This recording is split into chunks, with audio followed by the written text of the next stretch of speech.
ನಮಸ್ಕಾರ ಎಲ್ರಿಗೂ. ಹೊಸಬರು ನನ್ನ ಚಾನಲ್ ನೋಡ್ತಿದ್ರೆ ಸಬ್ಸ್ಕ್ರೈಬ್ ಮಾಡ್ಕೊಂಡು ವಿಡಿಯೋ ನೋಡಿ, ಹಾಗೆ ಒಂದು ಲೈಕ್ ಕೊಡಿ. ಬನ್ನಿ ಇವತ್ತಿನ ಬ್ಲಾಗ್ ಸ್ಟಾರ್ಟ್ ಮಾಡೋಣ.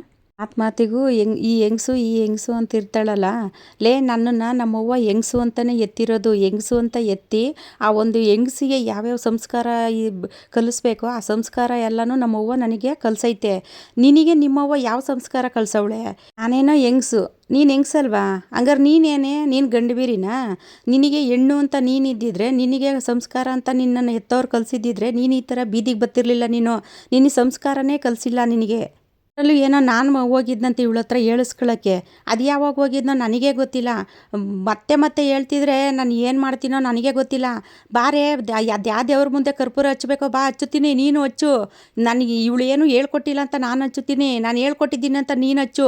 ಸರ್ವ ನಾಶವಾಗಿ ಹೋಗ್ತೀಯ ನೀನು, ಬೇವರ್ಸಿ ನೀನು. ಅದರಲ್ಲೂ ಏನು ಮಗು ಅಂತ ಕೇಳ್ತೀರಲ್ಲ, ಕರ್ಕೊಂಡೋಗ್ರಿ ನಿಮ್ಮ ಮನೆಗೆ. ಆ ಮಗುನ ಕರ್ಕೊಂಡೋಗಿ ಒಂದು ಫೀಡಿಂಗ್ ಬಾಟ್ಲಿಗೆ ಹಾಲು ಕೊಟ್ಬಿಟ್ಟು ಫೀಡ್ ಮಾಡಿಸ್ಕೊಂಡು ಕೂರಿಸ್ಕೊಳ್ರಿ ನೀವು. ಆದರೆ ನಿಮ್ಮ ಮನೆ ಮಕ್ಕಳನ್ನು ಹಿಂಗೆ ಬಿಟ್ಟಿದ್ದೀರಾ ಬೀದಿಗೆ ನೀವು. ಮೊದಲು ಎತ್ತವ್ರು ಕರೆಕ್ಟಾಗಿರಬೇಕು. ಮಕ್ಕಳನ್ನ ಯಾವ ರೀತಿ ಬೆಳೆಸ್ಬೇಕು ಅಂತ ಎತ್ತವರು ಕರೆಕ್ಟಾಗಿ ಬೆಳೆಸಿದ್ರೆ ಮಕ್ಕಳು ಈ ಥರ ಬೀದಿಗೆಲ್ಲ ನಿಂತ್ಕೊಳೋದಿಲ್ಲ. ಮಾನ ಮರ್ಯಾದೆ ಬಿಟ್ಬಿಟ್ಟು ಬೀದಿಗೆ ನಿಂತ್ಕೊಳೋದಿಲ್ಲ. ಫಸ್ಟು ಎತ್ತವ್ರು ಸರಿಗಿರಬೇಕು. ಎತ್ತವ್ರು ಸರಿಗಿರಲ್ಲ ಅಂದರೆ ಮಕ್ಕಳು ಈ ಥರ ಆಗೋದು. ಇನ್ನು ಊರವರೇ ಹೇಳ್ತಾರಲ್ಲಿ, ಅಂಥ ಬಜಾರಿಯವ್ರ ಸವಾಸ ನೀವು ಯಾಕಮ್ಮ ಮಾಡೋಕೆ ಹೋಗಿದ್ರಿ ಅಂತ. ಅಯ್ಯೋ ನಾವಲ್ಲಪ್ಪ ಹೋಗಿದ್ದು, ಅವರೇ ಬಂದಿದ್ರು ಅಂತ ನಾವು ಹೇಳಿದ್ದೀವಿ, ಗೊತ್ತಾಯ್ತಾ? ನಿನ್ನ ಊರವರೇ ನಿನ್ನ ಉಗಿತಾರೆ ಮಕ್ಕಕ್ಕೆ ಕ್ಯಾಕರಿಸಿ ಛೀ ಥೂ ಅಂತ. ದೊಡ್ಡವರು ಚಿಕ್ಕವರು ಅಂದಾಗ ಮರ್ಯಾದೆ ಕೊಡ್ದಂಗೆ ಮಾತಾಡ್ತಾಳೆ. ಇವಳ ಸವಾಸ ಯಾಕೆ ಮಾಡೋಕೆ ಹೋಗಿದ್ದೀರಾ ನೀವು? ಸರಿ ಇಲ್ಲ, ಇವರು ಕಿತ್ತೋದ ಜನಗಳು. ಮಾನ ಮರ್ಯಾದೆ ಅನ್ನೋದೇ ಇಲ್ಲ ಇವ್ರಿಗೆ. ಅದರಲ್ಲೂ ಅವ್ರ ಅಪ್ಪ ಅಮ್ಮ ಅಂತೂ ಇವಳನ್ನ ಬೀದಿಗೆ ಬಿಟ್ಟವ್ರೆ ಅಂತಲೂ ಉಗಿತಾರೆ ಅಲ್ಲಿ ಜನಗಳು. ಈ ಥರ ನಮ್ಮನ್ನು ಎತ್ತವ್ರಿಗೆ ನಾವು ಯಾವತ್ತೂ ಈ ಥರ ಬೇರೆಯವರಿಂದ ಅನಿಸಿಲ್ಲ. ನೀನು ಅನ್ನಿಸ್ತಿದೆಯಲ್ಲ, ಮೊದಲು ಅವ್ರು ಸರಿ ಇಲ್ಲ, ನಿನ್ನನ್ನು ಎತ್ತವ್ರು ಸರಿಗಿಲ್ಲ. ಫಸ್ಟು ಇದನ್ನು ಅರ್ಥ ಮಾಡ್ಕೊಂಡು ಮರ್ಯಾದೆಗಿರೋದು ಕಲ್ತ್ಕೊ.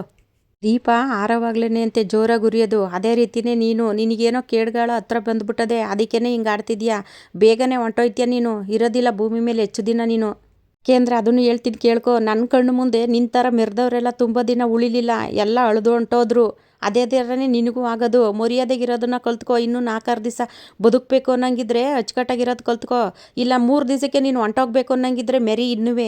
ನಾನು ಸರಿಯಾಗಿರೋ ಹೊತ್ತಿಗೆ ಕರೆಕ್ಟಾಗಿ ನಾನು ಇದ್ದೀನಿ. ನೀನು ಫಸ್ಟು ಸರಿಗಿದೆಯಾ ಅಂತ ನೋಡ್ಕೊ. ನಿನ್ನನ್ನು ಎತ್ತವ್ರು ಸರಿಗಿದ್ದಾರೆ ಅಂತ ನೋಡ್ಕೊ. ಎತ್ತವ್ರು ಸರಿಗಿದ್ದಿದ್ರೆ ನೀನು ಯಾಕೆ ಇವತ್ತು ಹಿಂಗೆ ಬೀದಿಗೆ ಬಂದು ನಿಂತ್ಕೊತಿದ್ದೆ ನೀನು? ಬೇರೆ ಥರ ಬಂದು ನಿಂತ್ಕೊಂತಿರ್ಲಿಲ್ಲ ನೀನು. ಒಂದು ಹೆಣ್ಣಾಗಿ ಇರ್ತಿದ್ದೆ ನೀನು. ನಾನು ಉರ್ಕೊತಾ ಇಲ್ಲ ಕಣೆ, ನೀನು ನನ್ನನ್ನು ನೋಡು ಉರ್ಕೊತಾ ಇದೆಯಾ. ಇನ್ನೂ ನಾನು ವೀಡಿಯೋಗಳು ಹಾಕೋದನ್ನ ನೋಡಿ ನೀನು ಉರ್ಕೊಂಡು ಸಾಯ್ತಿದ್ಯಾ. ನನಗೇನು ಅಂಥ ದರ್ದು ಬಿದ್ದಿರೋದು? ನೀನು ಮಾನಿಟೇಷನ್ನ ಮಾಡ್ಕೊ, ನೀನು ತಿಥಿ ಮಾಡ್ಕೊ. ನನಗೇನು ಅದು ಬೇಕಾಗಿರೋದು? ನನಗೇನು ಬೇಕಾಗಿಲ್ಲ ನನಗೆ. ಇನ್ನು ನೀನು ಉರ್ಕೊಂಡು ಸಾಯ್ತಿದ್ಯಾ. ಉರ್ಕೊ ನೀನು. ಉರ್ಕೊಂಡು ಬೇಗ ಸತ್ತೋಗ್ಬಿಡು ನೀನು. ತುಂಬ ದಿನ ಇರೋದು ಇಲ್ಲ ಭೂಮಿ ಮೇಲೆ ಅನ್ನೋದು ನನಗೆ ಚೆನ್ನಾಗಿ ಗೊತ್ತು. ಅದಕ್ಕೇ ಹಿಂಗೆ ಕೇಡ್ಗಾಲಕ್ಕೆ ನಾಯಿ ಮೊಟ್ಟೆ ಇಕ್ತು ಅಂತ ಹೇಳ್ತಾರೆ ನೋಡು ಗಾದೆನ. ನಿನ್ನಂಥಳನ್ನ ನೋಡೇನೆ ಹಿರೀಕರು ಹೇಳಿರೋದು. ನೀನು ಉರ್ಕೋತಿದ್ಯಲ್ಲ ನನ್ನನ್ನು ನೋಡಿ. ನೀನು ಉರ್ಕೊಂತಾನೆ ಇರು, ನಾನು ಇನ್ನೂ ಚೆನ್ನಾಗಿ ಬೆಳಿತಾನೆ ಇರ್ತೀನಿ. ನಾನು ಹೆಚ್ಚು ವೀಡಿಯೋ ಮಾಡಿ ಹಾಕ್ತಾನೆ ಇರ್ತೀನಿ. ನೀನು ಉರ್ಕೊಂಡು ಸಾಯ್ತಾನೆ ಇರು. ಇಂಥರ ನಾವು ಓದೋತ್ತವೆಲ್ಲ ಚೀತು ಅಂತ ಅನ್ನಿಸ್ಕೊಂಡು ನಾನು ಎಲ್ಲೂ ಬಂದಿಲ್ಲ. ನೀನು ಉಗಿಸ್ಕತಿಯಲ್ಲ ಓದೋತ್ತವೆಲ್ಲ ಮಕ್ಕ ತುಂಬ ಉಗಿಸ್ಕತೀಯ. ಥೂ, ನೀನು ಹೋಗಿರ್ತಾವೆ ಎಲ್ಲಾದರೂ ನಿನ್ನ ಒಳ್ಳೆಯವಳು ಅಂತ ಹೇಳವ್ರ?